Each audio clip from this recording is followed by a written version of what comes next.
જામનગર મહાનગરપાલિકા દ્વારા આજરોજ વોર્ડ નંબર 10માં જે ગીતા લોજ નામની જર્જરિત બિલ્ડિંગ હતી તેને સેફ સ્ટેજે લાવવાની કામગીરી એસ્ટેટ શાખા સાથે સંયુક્ત રીતે ચાલુ કરવામાં આવેલ છે.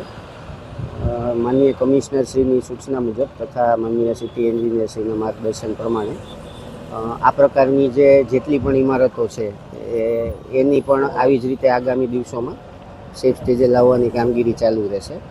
હાલ સુધીમાં કુલ 326 ઇમારતોને જીપીએમસી એક્ટની કલમ 264 મુજબ નોટિસ ઇસ્યુ કરેલી છે.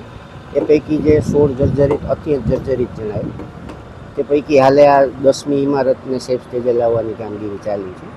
અન્ય ઇમારતોમાં પણ ડિમોલિશન ન થાય ત્યાં સુધી તકેદારીના ભાગરૂપે પાણી કનેક્શન, લાઇટ કનેક્શન, ભૂગર્ભ કનેક્શન અને એવિક્શન એટલે કે મેઇન ઈરાદો એ રહે છે કે પબ્લિક સેફટી અને કોઈ જાનહાનિ ન થાય એ પ્રકારના પગલાઓ આગામી દિવસોમાં પણ ચાલુ રહેશે.